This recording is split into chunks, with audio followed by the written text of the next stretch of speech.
Espírito fala os mistérios de Deus, fala das coisas escondidas.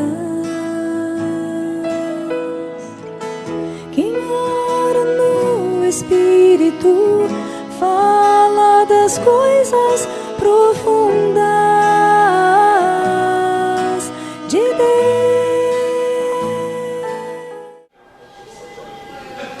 Essa tarde eu quero falar um pouco com vocês sobre alguns fundamentos. Aqueles que estiverem anotando, pode escrever aí. Fundamentos de uma vida frutífera. Abra a sua Bíblia em João capítulo 15.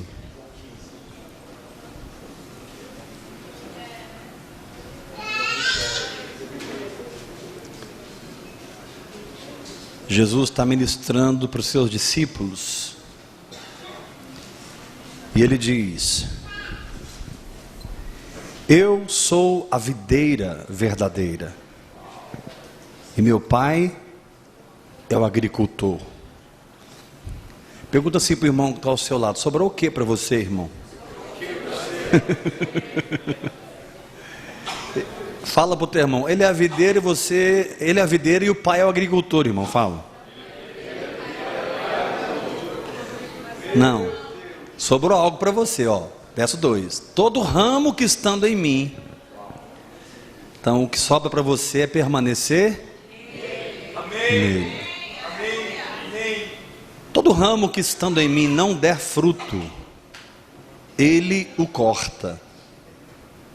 E todo que dá fruto, ele poda, para que produza mais fruto ainda.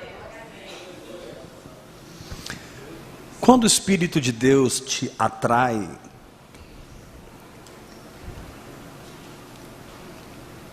ele jamais te atrai para uma vida religiosa. Porque a vida religiosa é a vida que brota na alma, ligada com a carne, para tentar mascarar as coisas do Espírito.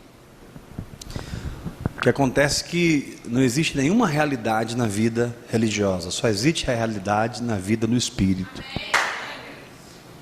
E o Espírito Santo, quando te atrai, ele te atrai para Deus.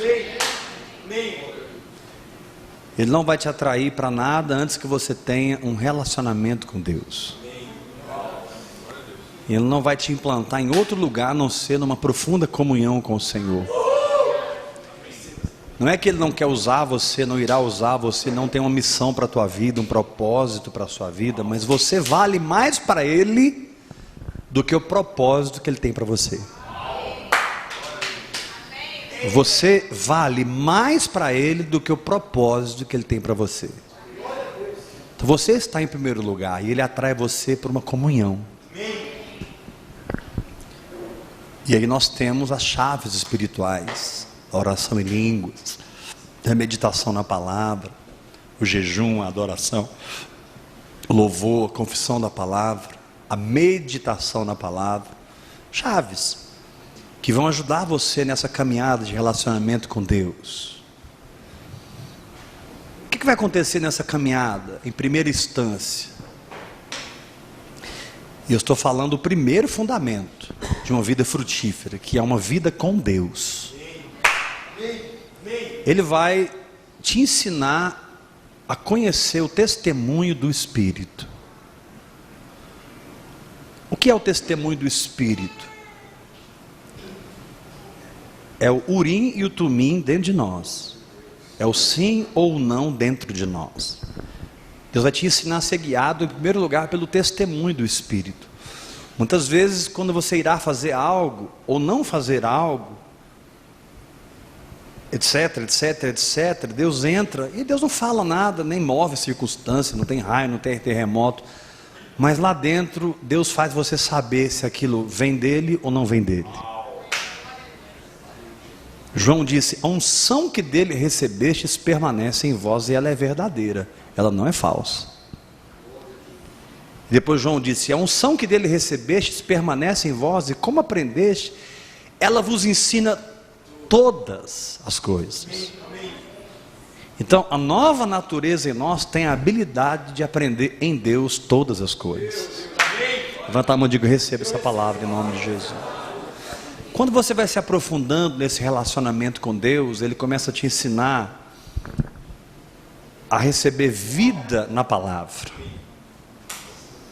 Amado, atrás da letra existe uma estrutura espiritual que precisa ser descoberta por você. A letra é apenas um portal da alma, para que Deus toque o seu espírito e te revele no espírito a estrutura espiritual que está por trás da letra. Se você ficar só na letra, é como se você ficasse olhando uma casa por fora, olhando a porta, olhando a janela, olhando a cor, a beleza da casa. Se você ler muito a Bíblia sem revelação, vai ser maravilhoso, você vai estar só enxergando a casa por fora. Mas tem toda uma estrutura dentro daquela casa que você pode entrar, se o dono da casa abrir a porta e te convidar para entrar. E o dono da casa é Jesus. Então, cada pincelada que o Espírito Santo dá através da palavra no seu espírito é uma janela que Ele quer abrir e te levar a uma jornada no espírito. A Bíblia é um livro sobrenatural. Repete isso bem forte. Levanta a mão bem alto e fala assim: atrás da letra há toda uma estrutura espiritual para alimentar o meu espírito. Então diga para o irmão que está ao seu lado: não fique na letra, atravesse a porta. Atravesse a porta. Conheça a intimidade do Senhor. Conheça as habitações do Senhor. Experimente a palavra de Deus. Mas se você não para de orar em outras línguas, o Espírito Santo ele vai atrair você para um terceiro estágio no seu relacionamento com Deus. Ainda estou no primeiro fundamento. O primeiro lugar que ele vai te levar no testemunho do Espírito. Mas novo convertido já tem o testemunho do Espírito. Porque quando você nasce de novo, você ganha uma consciência espiritual que você não tinha antes. Uma pessoa que não nasceu de novo, ela não tem consciência espiritual. Ela não tem consciência de Deus. O meu corpo me dá a realidade física. A minha alma me dá conhecimento de mim mesmo, das pessoas. Mas o meu espírito não tem consciência de si mesmo. O meu espírito só tem consciência de Deus. O meu espírito só tem consciência de Deus. Então, em primeiro lugar, ele vai te ensinar a se adequar no sim e no não de Deus, né? Mais novo convertido já tem o urim e o tumim funcionando dentro dele, o sim ou não. Em segundo lugar, ele vai te levar para a palavra viva. Diga, palavra viva. Né? Quando ele te ensina os princípios da assimilação, as leis da meditação. É quando você começa a ler um texto da palavra, o Espírito Santo te prende naquele texto, e você fica ali, você não consegue sair dali, e Deus então começa a se revelar a você através daquela janela que se abriu. E olha, meu irmão, esquece, só o Espírito Santo é que abre essa janela. Só o Espírito Santo. Você pode ler a Bíblia tanto que você quiser. O Espírito Santo é que tem a habilidade de revelar-se dentro do seu espírito e te ensinar o que Deus quis dizer com aquele versículo. Não o que os homens te ensinaram, não o que a religião te ensinou. E você começa a descobrir muitas vezes uma outra Bíblia. Você começa a descobrir muitas vezes uma outra realidade. Parece que você está aprendendo tudo de novo, porque as janelas vão se abrindo, se abrindo, se abrindo, e você vai entrando, e você vai experimentando a palavra viva. Amém? Então levanta a mão bem alto e diga: testemunho do Espírito, palavra viva. Terceiro lugar, o Espírito Santo ele vai te conduzir a conhecer a própria voz do Senhor. A Bíblia diz que a voz do Senhor quebra os cedros do Líbano. A voz do Senhor faz dar cria às corças. A voz do Senhor é poderosa. Então existe um lugar em Deus em que Deus vai conversar coisas com você. Deus vai falar com você na língua portuguesa, no seu caso. Ele vai falar com você do Espírito para a sua mente no português. Você vai escutar a voz de Deus. Com quem é americano, ele fala em inglês. Com quem é alemão, ele fala em alemão, em japonês. Deus vai falar com você na sua língua. Você vai ouvir a voz de Deus. Quantos aqui já ouviram a voz de Deus, né? E você sabe naquele momento que Deus falou com você. Deus te deu uma instrução. Amém? Então, em primeiro lugar, o testemunho do Espírito, dentro desse primeiro fundamento. Segundo lugar, a revelação da palavra, dentro desse primeiro fundamento. E em terceiro lugar, a voz. Diga, testemunho, palavra revelada e voz. Essas três coisas são fundamentais dentro do seu relacionamento com Deus. Não é que um seja mais importante que o outro. Deus muitas vezes te dá um testemunho íntimo do que é e do que não é. Outras vezes Deus te instrui através da palavra viva. Outra vez Deus fala diretamente no seu espírito e você entende o que Ele está falando. São níveis da nossa comunhão com o Senhor. São níveis do nosso relacionamento com Deus. E é tudo isso que a religiosidade tenta roubar de nós. Porque na religiosidade a alma ela é muito forte. Então o que eu penso, o que eu sinto e o que eu quero passam a valer mais do que o testemunho do Espírito. O que eu penso, o que eu sinto e o que eu quero estão tão energizados e manifestados que passam a valer mais do que a palavra que Deus me deu, do que a voz do Senhor. Então, religiosidade é tudo aquilo que rouba você de um caminhar em Deus. Repete isso comigo. Religiosidade é tudo aquilo que me rouba de um relacionamento com Deus. Amém? Isso é religiosidade. Religiosidade, a gente tem uma tendência de pensar assim: os religiosos são aqueles, os religiosos são aqueles. Religiosidade, ela pode se mascarar até de ouvir e crer, vida no Espírito, fé. Os piores religiosos podem estar aqui dentro dessa sala hoje.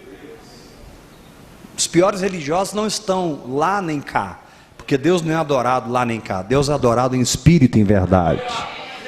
Não é porque você faz parte de um movimento que prega contra a religião que você não é religioso. Nem eu.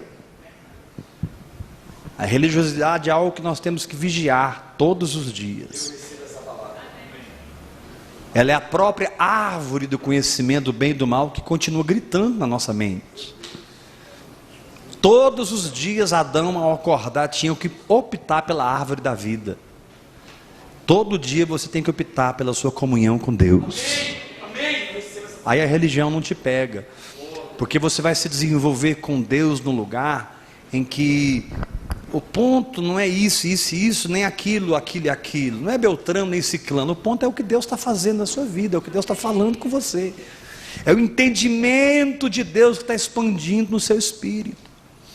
Isso vai deixar você muito humilde. Isso vai deixar você muito quebrantado.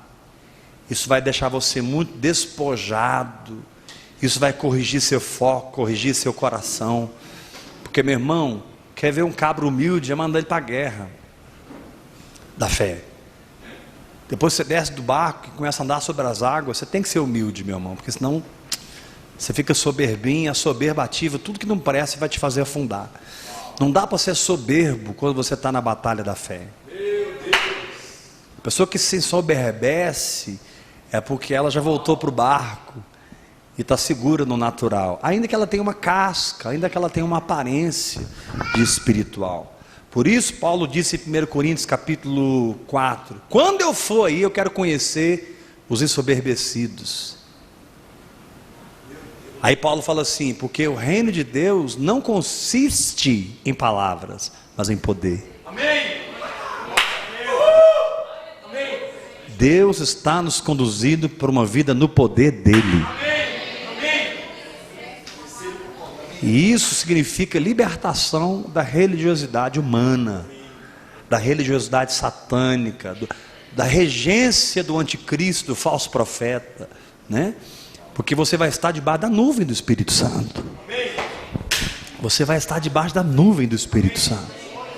Então, não rotule religiosidade com a sua alma. Aprenda a discernir as coisas no espírito. Porque a religiosidade não pode ser rotulada pela sua alma. Ela só pode ser percebida pelo seu espírito, pela unção que opera em você. Você pode olhar para um lugar e pensar que está cheio de religiosos lá, e tem gente muito mais cheia do espírito que você. Gente que está muito mais na frente espiritualmente que você. Porque não é um rótulo que vai fazer deles A ou B. Nem deles, nem de você. É um relacionamento verdadeiro com o Senhor. Diga assim para o irmão que está ao seu lado: ou você tem um relacionamento direto com Deus, sacode o seu irmão, ou a religião já pegou você. Sacode o seu irmão e fala: mas se você tiver um relacionamento direto com Deus, Ele vai tirar você de toda a religiosidade. Ele vai te ensinar sobre o testemunho do Espírito. Ele vai te ensinar sobre a revelação da palavra. Ele vai te ensinar sobre a voz do Senhor. Tudo isso para estabelecer em você na liderança do Espírito, porque o Espírito é a verdade.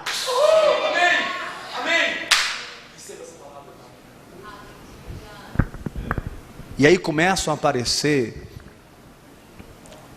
na sua vida frutos.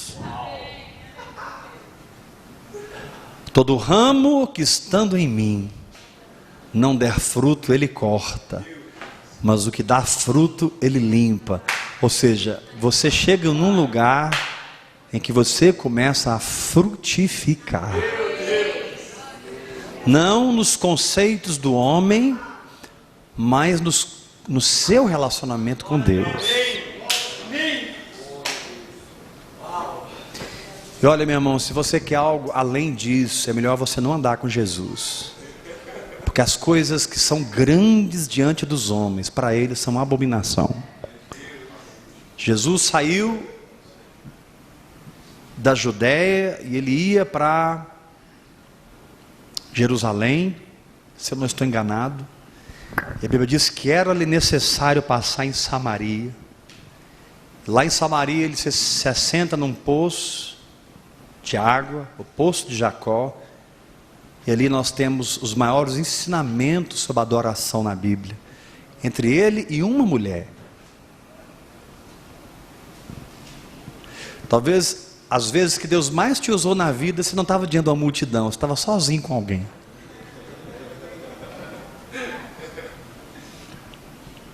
Talvez quando eu estava diante de 4.000 pessoas, 3.000 pessoas, eu pensasse: isso é um momento de êxtase na minha vida. E Deus estava rindo, olhando para mim. Não. Esse é um dos momentos da sua vida. Virão muitos desses. Os maiores momentos da sua vida não é quando você está com 1 ou com 10.000 pessoas. É quando Deus pode fluir através de você. Porque toda ação de Deus, ela é eterna. A Bíblia não diz quanto tempo Jesus ficou ali com aquela mulher, mas ficou tempo suficiente para os discípulos chegarem com a comida. Jesus ficou ali tempo suficiente para a mulher ir lá em Samaria buscar os cidadãos da cidade, trazer para conversar com Jesus. Ficou tempo suficiente para que ela convencesse Jesus de ir em Samaria e levasse um avivamento para aquela cidade. E a história daquela cidade mudou por causa do relacionamento que aquela mulher teve com Jesus no poço de Jacó. Então, pare de rotular as coisas e mergulhe num relacionamento com Deus. Irmãos, nossa mente é muito limitada, nosso entendimento é muito limitado. O que Deus espera é que nós ultrapassemos o nosso próprio entendimento. Ele vem atrás depois e mergulhamos nessa intimidade com Deus, até que a liderança do Espírito se estabeleça, e nós passamos a seguir o testemunho do Espírito dentro de nós, passemos a seguir a palavra revelada que é construída dentro de nós, que é a nossa vida de fé, amém? Passamos a seguir a voz do Espírito Santo dentro de nós, e aí o fruto começa a aparecer. Levanta as suas duas mãos bem alto, diga: fruto é a realidade de tudo que Deus conseguiu ser em mim.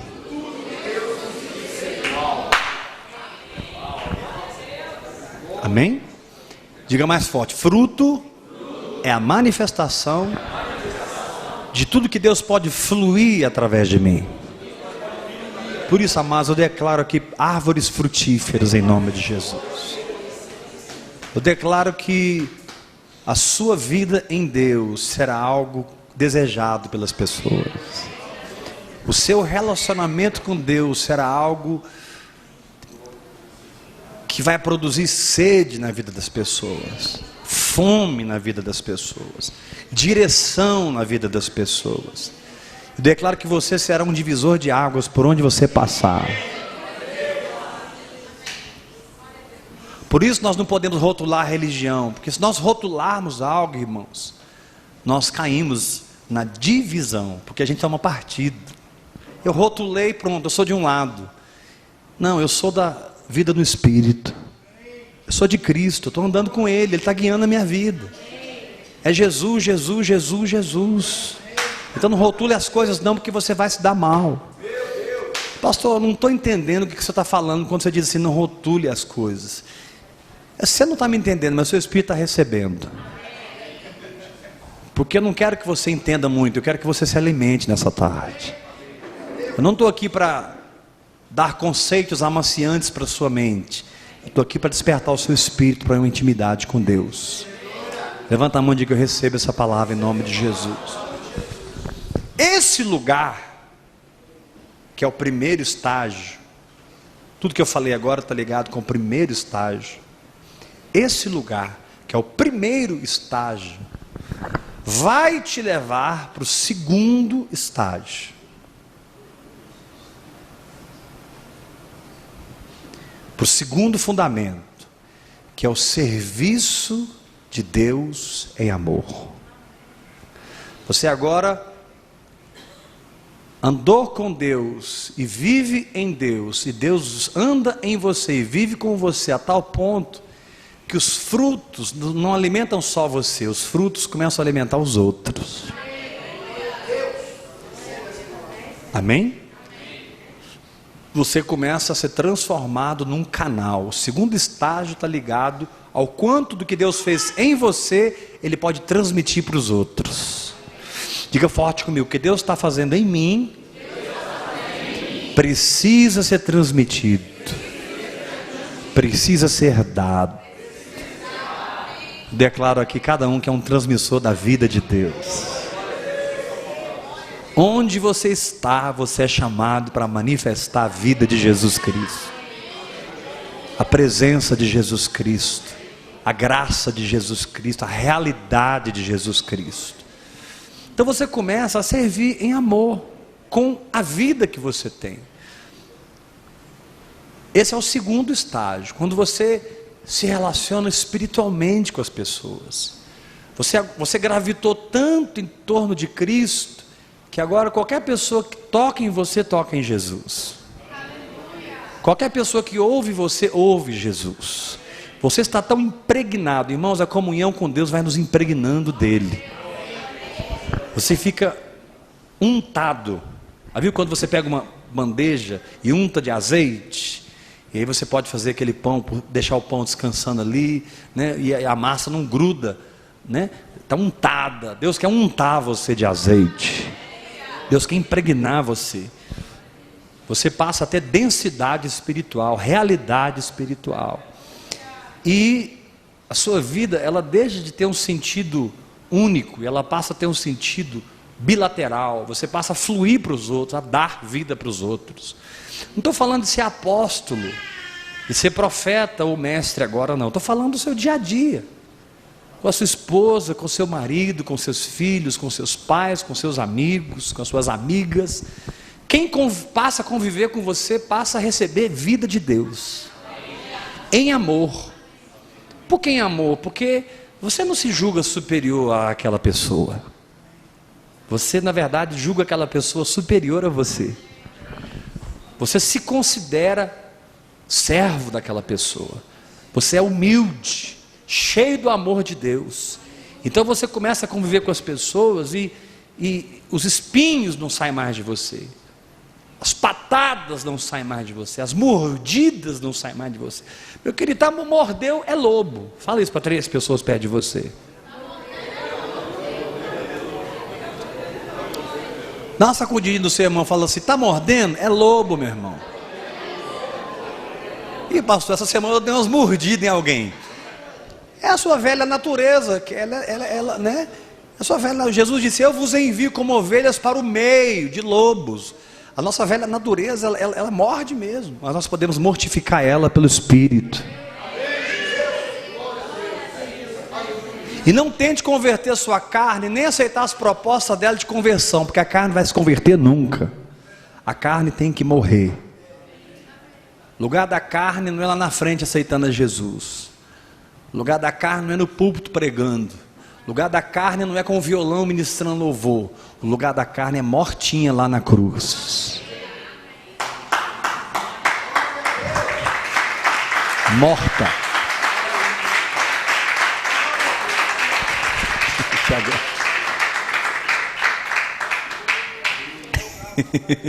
Fala para 3 pessoas perto de você: não adianta não, a carne tem que morrer, meu irmão. Quem está convivendo com você já está tocando nas realidades do Espírito?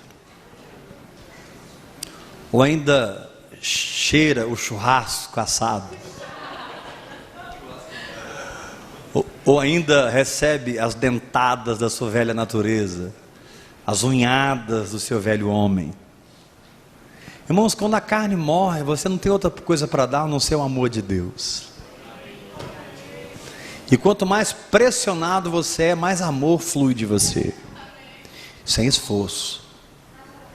Porque não é uma questão de esforço, é uma questão de união com Jesus Cristo. Você está tão unido com Ele, que não dá para manifestar outra coisa, a não ser o amor. Levanta a mão e diga: eu recebo essa palavra.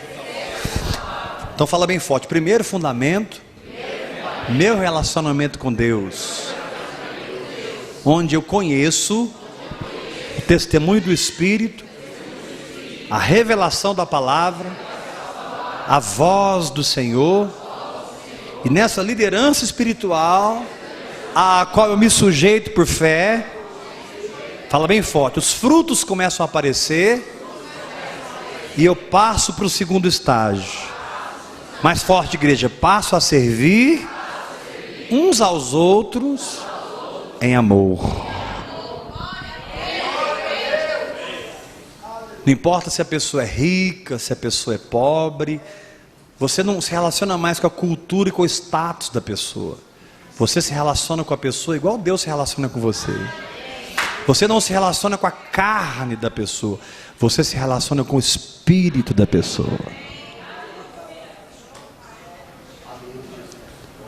Por que muitas vezes as pessoas ficam... por que para elas é difícil andar com um grupo que está mergulhando em Deus? Porque aquele grupo não tem outro interesse. Aquele grupo não está interessado na casa que ela tem no Alphaville. Aquele grupo não está interessado no grande dízimo que ela vai entregar. Eles nem precisam daquele dízimo. Por que eles não precisam, pastor? Porque eles vivem por fé. Quem supre eles é o Senhor. Se aquele dinheiro entrar, é a pessoa que vai ser abençoada. Vai abençoar você. Dá um glória a Deus bem forte. Diga assim para o irmão que está ao seu lado: quem recebe, é abençoado. Quem dá é muito mais abençoado. Aleluia!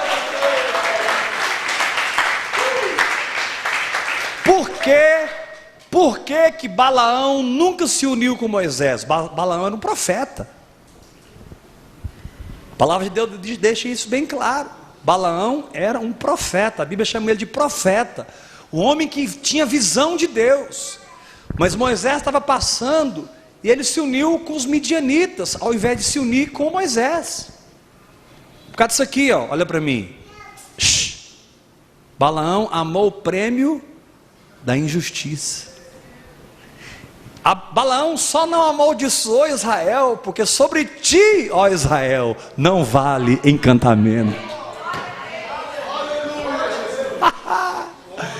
Mas ele foi pago. Tem muito profeta aí sendo pago para entregar suas profecias. E o Senhor te diz Isso nunca foi uma profecia, isso é uma grande profetada. Porque a verdadeira profecia não tem preço. Balaão tinha um interesse. Aquele interesse o roubou de seguir Moisés. Meu irmão, cuidado com os seus interesses, porque você pode perder a caravana. Você pode se perder na jornada. Você pode se unir com um grupo errado. Você pode ser filho da sua própria carne, unido com os midianitas e não unido com Moisés. Meu irmão, se Moisés está passando, o Senhor te diz, vai atrás dele. Levanta a mão e diga, eu recebo essa palavra. O espírito de Balaão está amarrado nesse lugar, em nome de Jesus. Agora, isso só vai ser verdade, irmão, se o único interesse que eu tiver em você é o amor. E o único interesse que você tiver em mim é o amor. E todos nós. Não pode ter outra coisa que pode nos linkar, nos fazer, nos mover um pelos outros, a não ser o amor. Porque o amor é a única porta que me leva a um relacionamento saudável com você, espírito para espírito. Levanta a mão e diga, eu recebo essa palavra em nome de Jesus. Fala assim para o irmão que está ao seu lado, qualquer interesse nas pessoas que não seja baseado no amor, vai te levar mais cedo ou mais tarde a negociar essas pessoas. E você não é um vendedor de pessoas, você dá a sua vida por elas, em nome de Jesus Cristo. Recebe essa palavra em nome de Jesus. Deus está levantando aqui obreiros saudáveis, irmãos. Deus está levantando aqui homens e mulheres de fé, libertos de si mesmo por uma vida no amor. Então diga, fundamento de uma vida frutífera. Levanta a mão e diga, primeiro fundamento, meu relacionamento com Deus.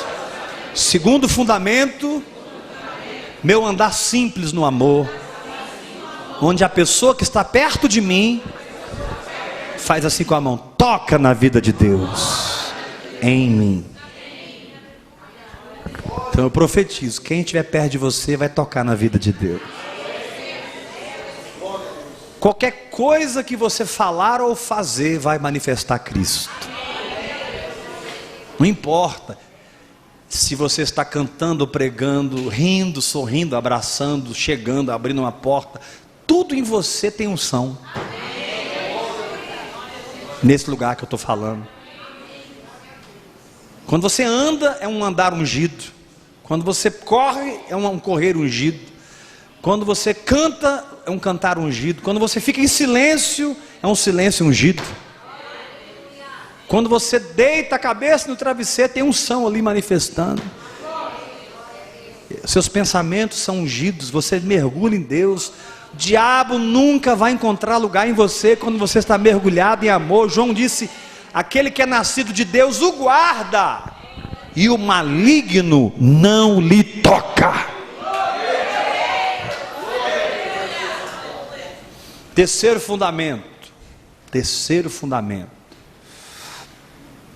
Aí sim, está ligado com a sua função no corpo.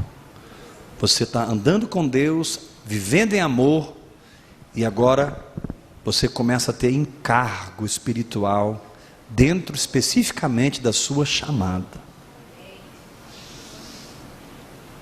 E aí Paulo disse, a uns estabeleceu Deus na igreja, primeiramente apóstolos.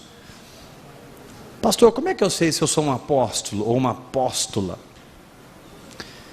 Porque o apostolado vai começar a florescer dentro de você. Em segundo lugar, profetas. Como é que eu sei se eu sou um profeta ou uma profeta? Porque o profético vai começar a brotar dentro de você. Você vai começar a dar frutos numa dimensão ministerial. Você vai começar a funcionar no seu chamado. Você não é apenas uma célula dando vida, você é um membro funcionando. Levanta a mão e diga, eu recebo essa palavra. Uma célula que dá vida é importantíssima, mas Deus quer te levar além disso. Deus quer te levar para o terceiro fundamento, que é a descoberta e o funcionamento na sua chamada. Deus te levou para um relacionamento com Ele, amém? Deus te levou para um andar em amor, amém? Agora Deus te estabeleceu na sua chamada pessoal. Terceiro lugar, mestres. pessoas que têm um dom de ensino. E aí você já departamentaliza o negócio, né? Oh, você é um problema, hein, meu irmão? Eu já pensei logo numa escola. Mestre não é aquele que tem uma escola, mestre é aquele que é uma escola.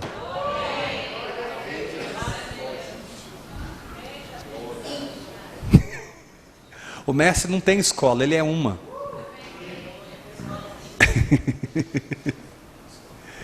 Entendeu? Ele tem uma habilidade específica de Deus de transmitir as verdades espirituais numa dimensão em que você entende. Repete isso comigo, bem forte. O mestre tem uma unção de Deus para transmitir as realidades espirituais de maneira que os outros entendem. Aleluia. Quem recebe essa palavra, diga eu recebo. Então os mestres estão florescendo nesse lugar. Os profetas estão florescendo nesse lugar. Os apóstolos estão florescendo nesse lugar. Dons de curar. Paulo diz lá em 1 Coríntios 12, verso 8. Dons de curar. A maioria das pessoas que chegam no nosso meio, irmãos, a igreja é um hospital, em que ela clama pelos dons de curar. Pessoas que não são apóstolos, elas não são profetas nem mestres, mas elas têm uma habilidade de arrancar a pessoa das mazelas que a alma prendeu a pessoa. Ela tem uma unção de libertação na vida dela. Quem tem dom de cura, ou quem tem os dons de curar, por que dons de curar? Porque eles são variados. Os dons de curar são variados. Repita isso. Os dons de curar são variados. Novamente. Os dons de curar são variados. Fala sorrindo para o seu irmão. São as multiformas de Deus curar. Mas quem tem o dons de curar, ele tem um olhar clínico. E por causa do amor, ele consegue se achegar àquela pessoa e ele atrai aquela pessoa para ela. E aquela pessoa nem sabe por que ela está sendo atraída por ela. Sabe por que ela está sendo atraída? Porque ela vai ser curada. Geralmente os pastores têm dons de curar. Não estou falando necessariamente, ainda que isso inclua totalmente, um câncer que desaparece, um problema cardíaco que some, né? A pessoa tinha pressão alta, não tem mais. Não, eu estou me referindo a todo tipo de cura. Cura da alma, cura do corpo, cura da religião. Tem pessoas que vêm tão famintas, tão sedentas, mas elas estão tão presas numa mentalidade religiosa que tudo que você fala espiritualmente para ela, ela recebe grego. Ela não consegue entender nada do que você fala para ela, porque ela está tão formada na religiosidade que ela não tem alcance. Ela só entende as coisas na dimensão natural. Ela só compreende as coisas segundo as cartilhas que ela leu e estudou. Os seus diplomas ainda guiam o seu entendimento. Ela precisa de uma libertação. Os maiores intérpretes da lei não compreendiam Jesus. Jesus não era compreendido nem pelos maiores intérpretes da lei, porque o seu ensino era espiritual. O seu ensino era simples, né? Mas extremamente profundo, a ponto dele sempre ter que tentar explicar, e explicar em particular para os discípulos, porque as pessoas não entendiam, né? Quando ele disse, depois que ele multiplicou os pães e os peixes, ele disse: acautelai-vos do fermento dos fariseus e do fermento de Herodes. Ao de virar um para o outro, é porque a gente não trouxe pão que ele está falando isso, né? Eles falaram, lembra? Quem lembra desse texto, né? É porque a gente não trouxe pão. Ih, cara, você esqueceu. Ele virou para Marta e falou: Marta, ele vai ressuscitar. Ele falou rasgado: eu sei, Senhor, que um dia ele há de ressurgir. Ele falou espiritualmente, ela respondeu teologicamente: na ressurreição. Marta, eu sou a ressurreição e a vida. E Jesus ficou conversando ali até que ela pudesse cair a ficha. Agora, quando ele encontra com Maria, não tem uma conversa teológica. Quando ele encontra com Maria, ele chora. Com Marta, ele entrou em argumentação. Com Maria, ele chorou. Ele chorou. Jesus chorou. Uau! Como é que um relacionamento faz diferença na vida de uma pessoa? E aí Jesus foi lá e diz: tirai a pedra. E Lázaro foi ressurreto. Mas Jesus teve dificuldade para ensinar para os discípulos que ele ia ressuscitar Lázaro. Ele falou assim para os discípulos: olha, nosso amigo dormiu, vamos lá acordá-lo. Aí os discípulos falaram assim: ué, se ele dormiu, que bom, Senhor. Que ótimo. Aí Jesus: ai, tá bom, ele morreu, gente. Jesus teve que falar naturalmente para eles entenderem o que ele tinha dito espiritualmente. Mas com você vai ser diferente, porque você ora em línguas, você anda com o Senhor, você conhece a Deus, e Deus está fazendo Adão morrer na sua vida. Chama alguém pelo nome e diga: fulano, deixa esse Adão morrer.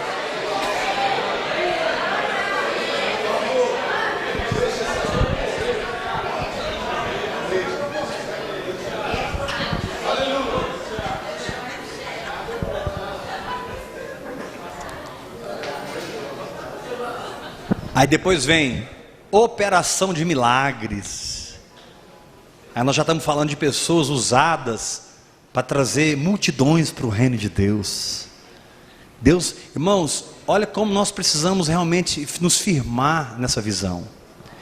E olha o ódio que Satanás tem dessa visão. Porque se Deus encontrar um povo que vai se firmar nessa visão, Deus vai fazer tudo isso no nosso meio. Deus vai trazer o apostólico, Deus vai trazer o profético, Deus vai trazer o ensino, Deus vai trazer a cura, mas Deus vai trazer os milagres. Deus vai construir todo o seu edifício no nosso meio. Mas Deus precisa de um grupo que acredite. Deus precisa de um grupo que acredite.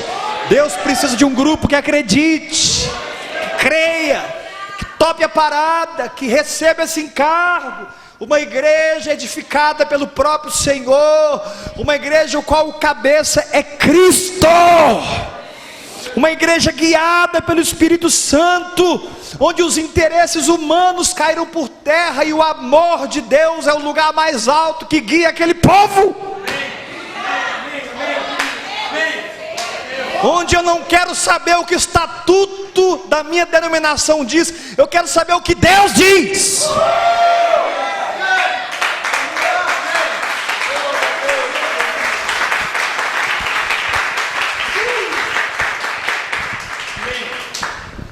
Aleluia. Por que nós queremos estruturar e organizar na terra algo que não é dessa terra, irmãos? A igreja não é dessa terra, a igreja é do reino dos céus. A igreja é um pedaço do céu na terra. A igreja é uma manifestação visível de Jesus na terra. Ela é Cristo na terra. E ela não precisa de mais nada a não ser Cristo mesmo.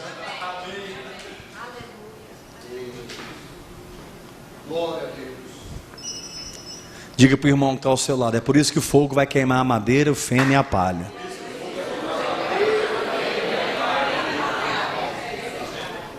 A sua pá ele tem nas mãos, e limpará a sua eira. Jogará a madeira e a feno e a palha no fogo. Vem aquele após mim, o qual é mais poderoso que eu, e ele vos batizará com o Espírito Santo e com fogo.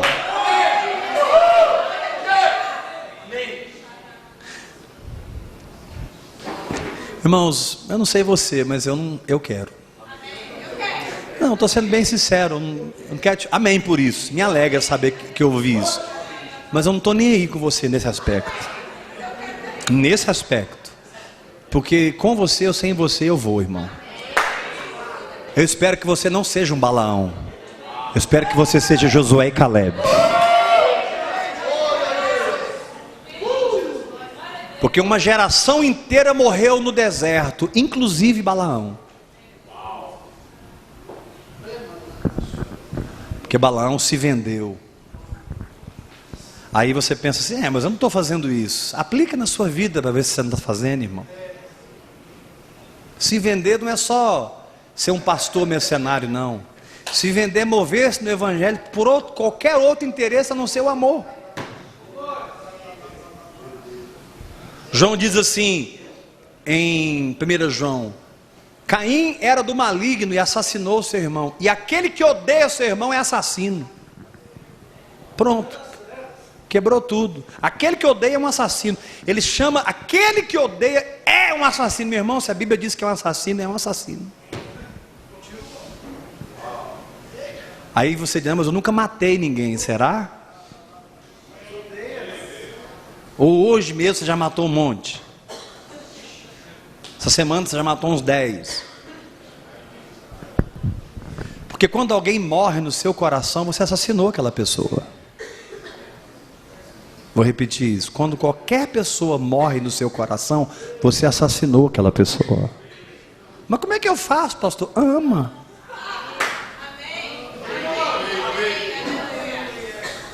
Ah, mas eu não vou edificar junto com ela. Eu não falei que você vai edificar, eu falei que você vai amar.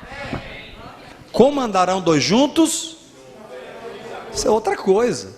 Construir junto eu não vou, mas amar eu vou amar até o fim. Porque eu não estou construindo com você, não significa que eu não te amo. Eu só estou esperando que você entre no amor, para que a gente possa construir junto.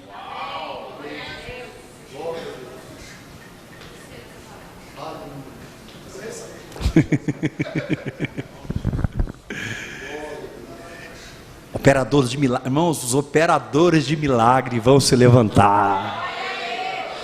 Pessoas que vão esvaziar presídios. Como é que o governo vai fazer com um presídio inteiro que se converteu? Um presídio inteiro que está em chamas, pegando fogo, transformado. Como é que o governo vai fazer com um hospital que todo mundo lá ficou curado? Isso é possível? É possível. Um homem pode entrar no hospital e esvaziar aquele hospital e deixar o corpo clínico em crise. O que é que aconteceu aqui? Passou aqui um operador de milagres. Recebe essa unção em nome de Jesus.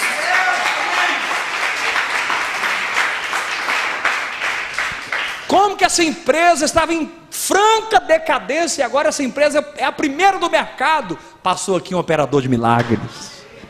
O cara tinha uma unção de prosperidade tão grande que o milagre se estabeleceu naquela empresa e tudo que estava escrito pelos homens caiu por terra. O operador de milagre desdecreta o que os homens decretaram. O operador de milagre desfaz o que os homens disseram, porque ele traz para a terra a manifestação visível da verdade de Deus. Levanta a sua mão e diga: receba essa palavra. Aí Paulo continua dizendo, eu estou no terceiro fundamento de uma vida frutífera. Primeiro é comunhão com Deus, segundo é o andar em amor, e o terceiro é funcionar no seu chamado, amém? Eu estou falando agora do terceiro fundamento. Quem está me seguindo, diga amém, Jesus. Não se perca. Então, dentro do terceiro fundamento, nós temos os chamados específicos, os dons ministeriais: apóstolo, profeta, mestre, pastor, evangelista. Aí Paulo usa uma expressão muito interessante. Ele fala assim: socorros, dom de socorro.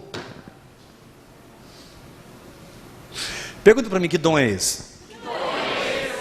Grita bem alto comigo assim: help me! Help me! Grita, gente. Help me! Help me! Aí de repente uma mão aparece ali e te tira daquele buraco. Pronto, você já sabe. É o dom que socorre quem caiu no buraco.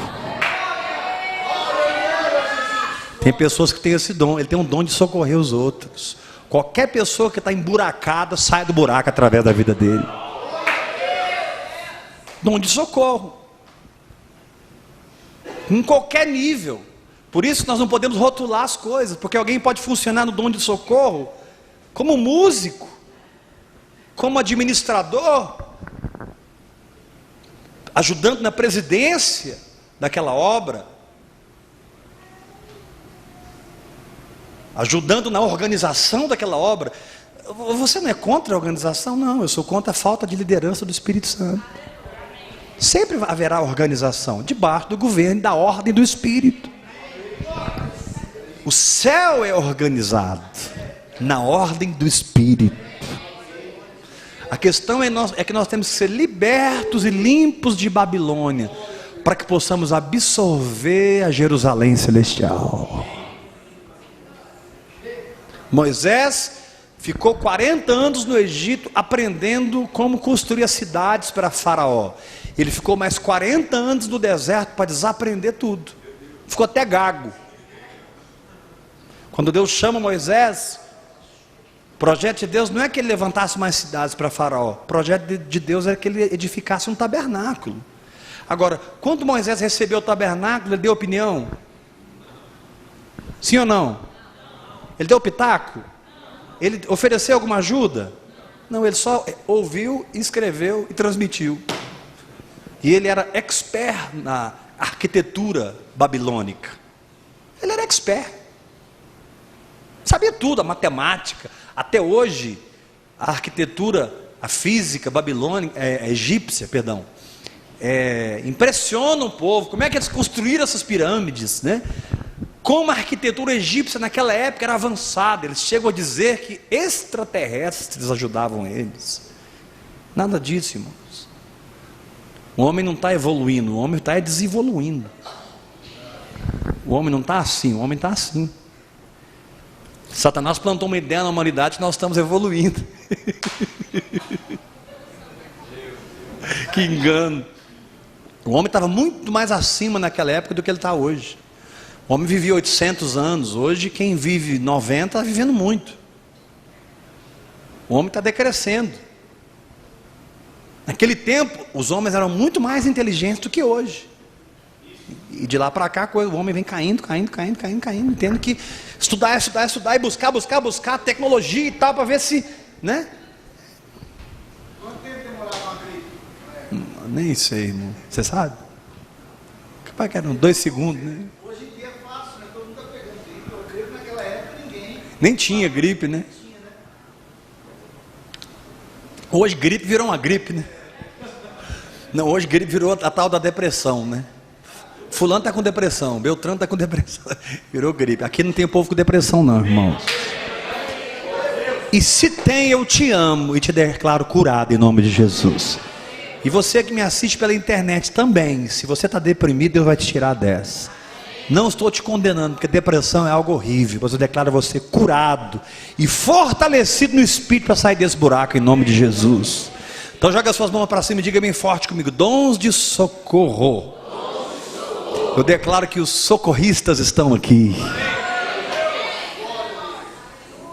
Quem tem o dom de socorro, tem o dom de socorrer. Inclusive financeiramente. Você não pode rotular. Talvez socorrer no nível de exortação, aconselhamento. Você vê aquela pessoa, puxa, aquele cara está indo por um caminho que ele vai se arrebentar. E você vai lá e socorre ele. E o irmão, vem cá.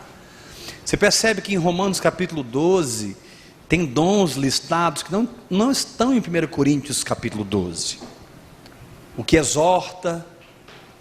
Por exemplo, em 1 Coríntios 12, ele fala dom de governo, que eu vou falar daqui a pouco. Em Romanos 12, ele fala o que preside.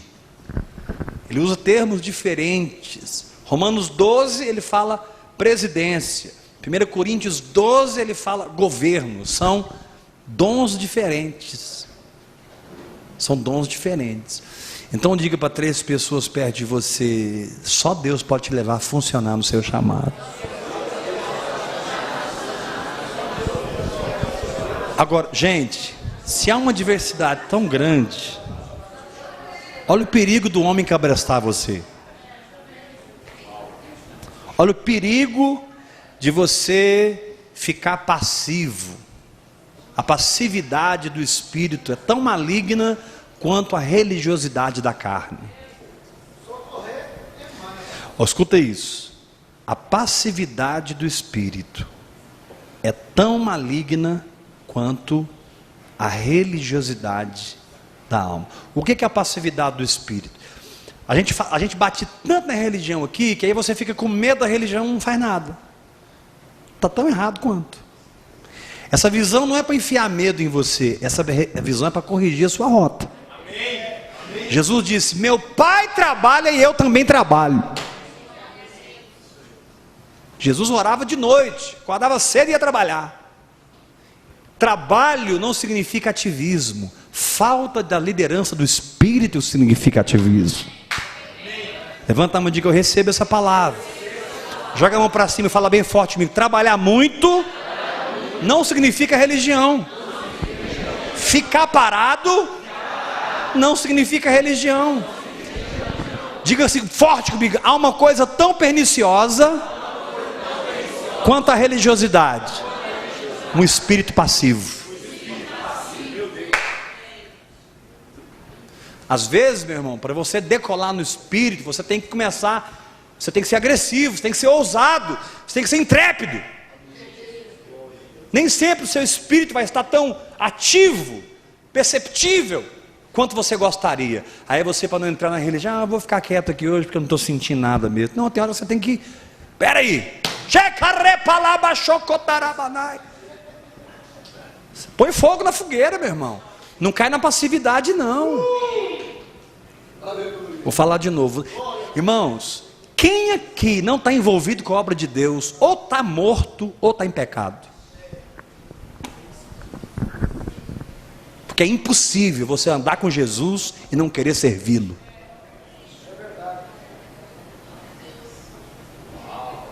É impossível. Não tem espaço para passividade, nem para religiosidade. Então só sobra um lugar: a liderança e a força do Espírito Santo. Então, não confunda religiosidade com passividade. São coisas diferentes. Eu não sou religioso e nem sou passivo. Deus funciona na minha vida.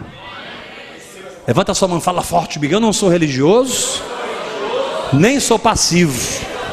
Deus funciona na minha vida. A palavra de Deus: sede abundantes na obra do Senhor. A palavra diz que no Senhor o nosso trabalho não é vão. Então não é um chamado para você não fazer nada, e nem um chamado para você fazer. É um chamado para Deus fazer através de você. Pela sua resposta à voz do Espírito Santo, pela sua resposta à palavra de Deus, pela sua resposta ao seu chamado.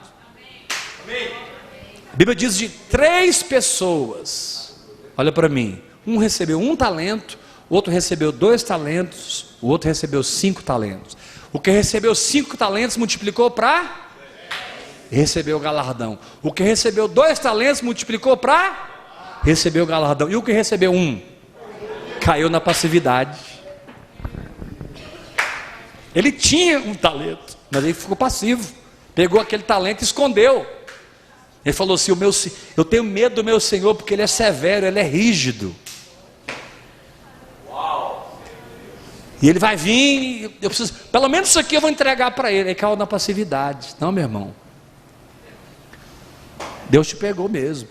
Porque você não pode ser religioso, mas também você não pode ser passivo. Ah, o que você faz? Não faço nada, porque eu sou liberto da religião. Uai, liberto da religião não faz nada? Aí você caiu na passividade. São extremos. Deus não quer você no extremo nem no outro. Deus quer você frutificando no Espírito. Por isso que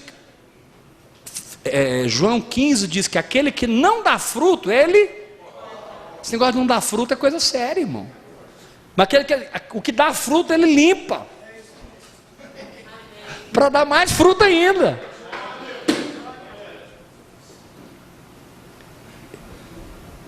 Ele diz aqui nesse capítulo, fruto mais fruto, depois ele diz muito fruto. Diga assim, fruto, mais fruto, muito fruto. Mais forte, diga fruto, mais fruto, muito fruto. Então aqui não há espaço para religiosidade e não há espaço para passividade. Dá um grito de vitória, meu irmão, em nome de Jesus. Aleluia!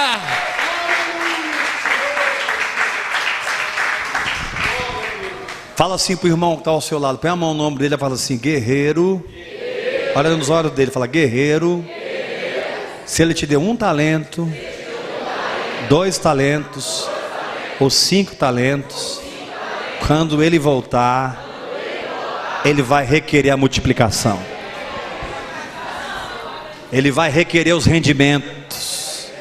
Cadê o que eu pus no seu espírito? Cadê a palavra que eu te dei? Cadê o seu chamado? E aí vem as desculpas. Ah, o pastor que tu me deste.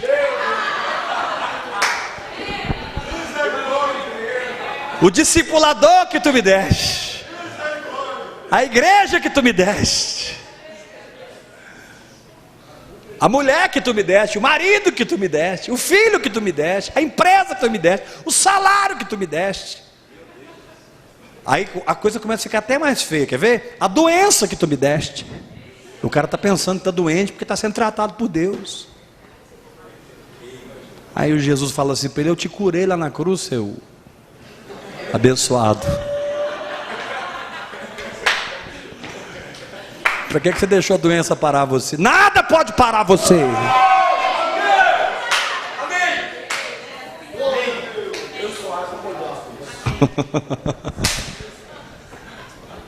Então joga suas mãos para cima e diga, na minha vida frutífera em Deus, eu tenho fundamentos. Diga bem forte, primeiro fundamento, meu relacionamento com Deus. Hoje eu entendo o seu testemunho, entro na palavra revelada, conheço a sua voz, frutifico no Espírito, vou para o segundo fundamento, passo a andar em amor, passo a ser ungido, e quem toca em mim, toca em Cristo. Aleluia! Diga bem forte, aí eu vou para o terceiro fundamento, meu chamado pessoal. Levanta a sua mão bem alto, diga apóstolo, talvez profeta, mestre, dons de curar, operadores de milagres, socorros, governos. Aleluia! Dom de governo, gente, é um dom. Governar não é um estudo, governar é um dom. Você pode fazer administração lá em Babilônia, mas a sua administração em Babilônia vai atrapalhar a administração na Nova Jerusalém. Na Nova Jerusalém você não sabe administrar, você tem o dom de governar. É um funcionamento de Deus em você.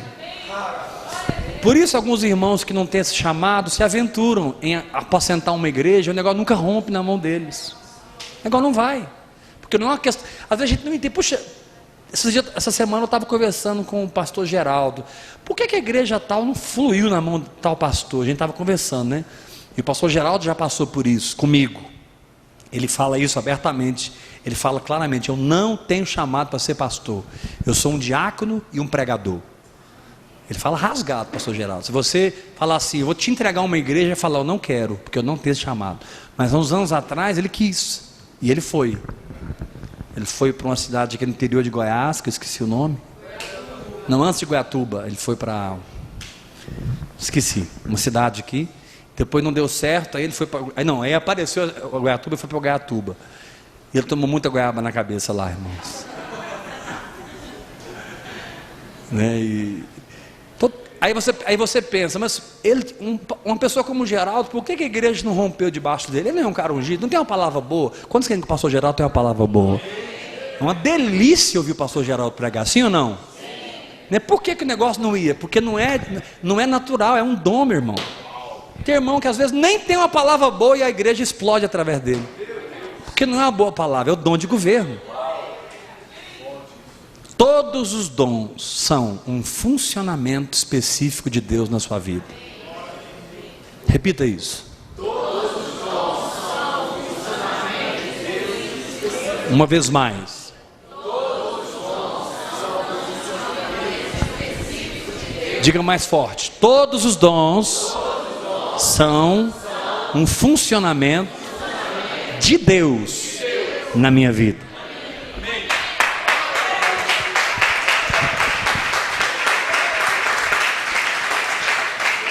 Não se aventure a governar se você não tem o dom, meu irmão. Você vai se arrebentar e vai arrebentar outros. Quem tem o dom, tem o dom. Quem não tem, não tem. Se alegre com o que você é. Funcione no que você é. E esqueça do que você não é. Ah, mas um dia eu poderei ser? Poderá. Deus pode mudar você de dimensão. Não significa que você vai ser para sempre um evangelista. Você pode passar por uma unção nova, mas aí é uma dimensão, sabe, é algo que cai no seu espírito, se desenvolve em você sem esforço. Mas se você começar a servir a Deus com roleta russa, você vai acabar dando um tiro na sua cabeça. Uau! Repete essa frase, vou mais. Se você tentar servir a Deus com roleta russa, você vai acabar acertando um tiro na sua cabeça. Por isso que a gente começa lá atrás, irmão. Jesus falou, os últimos. Por isso a gente começa no quarto. Comece certo. Você não começa no instituto bíblico. Você não começa no seminário. Você não começa no púlpito. Você não começa com o microfone na mão. Você começa conhecendo a Deus.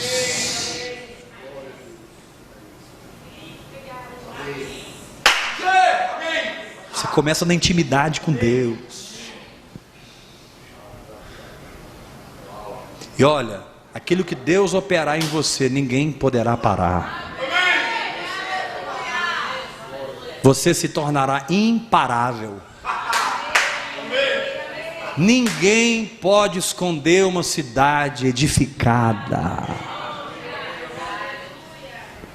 Davi era uma cidade edificada em Deus. E ele estava pronto para receber a unção. Mas todos os seus irmãos não estavam edificados nem prontos, mas Davi estava. E aí todos foram chamados para a unção, menos Davi. Mas quem era o escolhido de Deus? Passou um, passou dois, passou três, passou quatro, passou cinco, passou seis, passou 7 irmãos. Eu acho que Samuel ficou sem graça, porque se era uma coisa que Samuel conhecia, era a voz de Deus.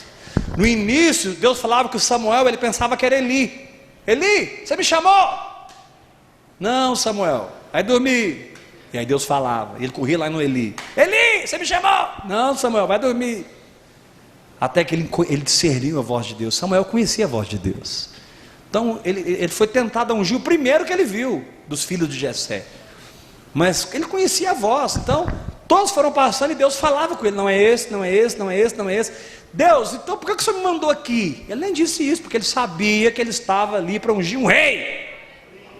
Deus vai te levar a um lugar que a voz de Deus será a voz mais clara para você.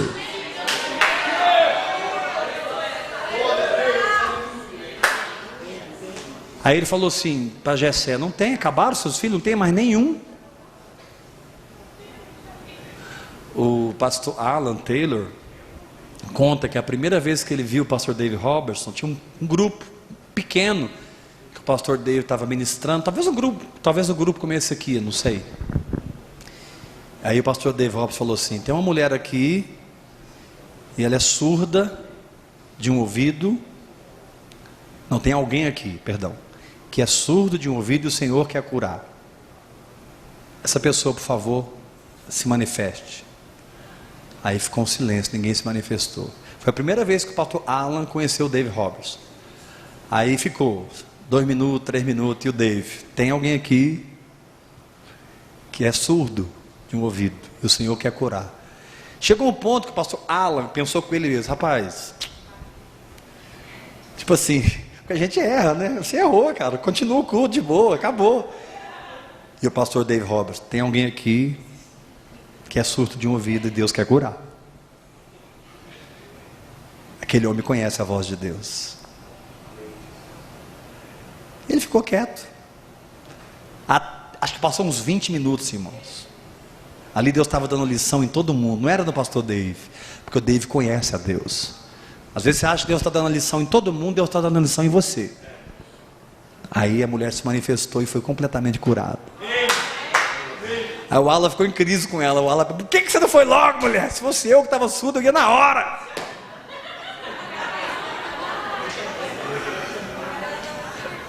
Então diga para o irmão que está ao seu lado: não unja quem Deus não está ungindo.